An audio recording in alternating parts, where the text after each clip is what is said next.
여러분 안녕하세요. 오늘은 강선우 여성가족부 장관 후보자의 사퇴와 그 이후 벌어지고 있는 국민의힘 송원석 원내대표의 맹공, 그리고 우리가 잊지 말아야 할 그들의 내로남불 정치를 짚어보려 합니다. 요즘 정치판 보면요. 사퇴해도 문제, 안 해도 문제입니다.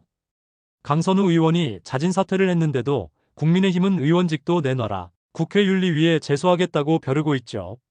그런데 말입니다. 이 발언, 그냥 넘기기엔 너무나 뻔뻔하고 적반하장입니다. 강선우는 왜 사퇴했는가? 먼저 강선우 후보자의 사퇴 배경부터 짚어볼게요. 그녀는 발달장애 자녀를 둔 엄마이자 복지 전문가로 여성가족부 장관 후보자에 지명됐습니다.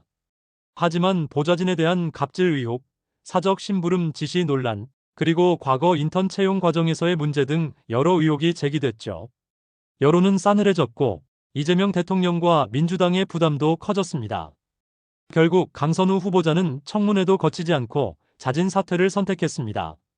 공직자로서 책임을 진 겁니다.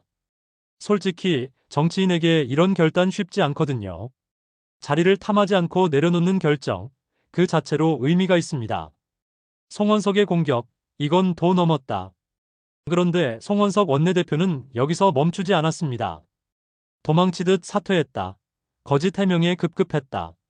그리고 의원직도 사퇴하라고까지 몰아붙였죠. 심지어 국회 윤리위원회에 제소하겠다는 입장까지 밝혔습니다.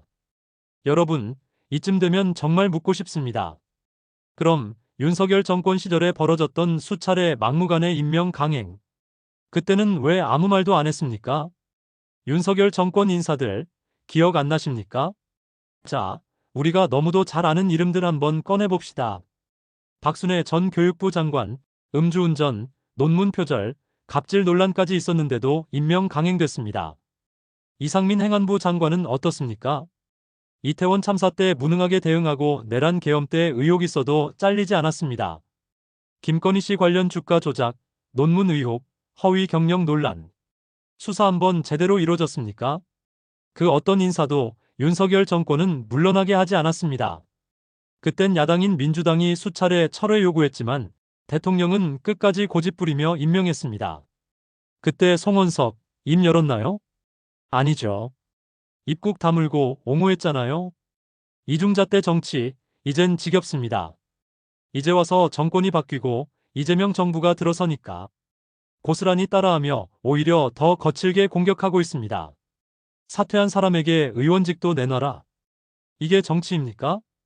이건 복수죠. 정치보복입니다. 그리고 중요한 점, 지금의 국민의힘, 이 내란 사태에 대해 단 한마디의 반성도 없습니다. 국회에서 계엄 해제 의결도 안 하고 내란 수괴와 함께했던 윤석열 정부의 잔재들. 그들이 국민에게 사과했습니까? 그런 이들이 감히 책임을 운운하고 있습니까? 이건 정치 공작이다. 여러분, 지금 벌어지고 있는 일은 단순한 인사 문제나 청문회 문제가 아닙니다. 이건 명백한 정치 공작이고 이재명 대통령의 발목을 잡기 위한 조직적 공격입니다. 강선우 후보자가 사퇴한 것은 국민의 눈높이를 고려한 책임감 있는 결정입니다. 그걸 두고 거짓 해명, 도망이라 폄훼하고 윤리위 제소를 운운하는 그들의 행태야말로 정치 혐오를 만드는 진짜 문제입니다. 정치가 국민을 위한 것이 아니라 정적을 제거하는 수단이 된다면 그건 정치가 아니라 권력 노름일 뿐입니다. 여러분은 어떻게 보십니까? 사퇴한 사람을 끝까지 물어뜯는 국민의힘의 태도, 과연 정의롭습니까? 아니면 그냥 또 다른 권력 게임일 뿐입니까? 정치, 이제는 좀 달라져야 합니다. 이재명 정부가 싸워야 할 건 야당이 아니라 국민의 삶의 무게여야 합니다. 그리고 야당인 국민의힘은 이제라도 거울 좀 들여다보시길 바랍니다. 지금까지 시청해주셔서 감사합니다. 영상이 괜찮았다면 좋아요와 구독 부탁드립니다.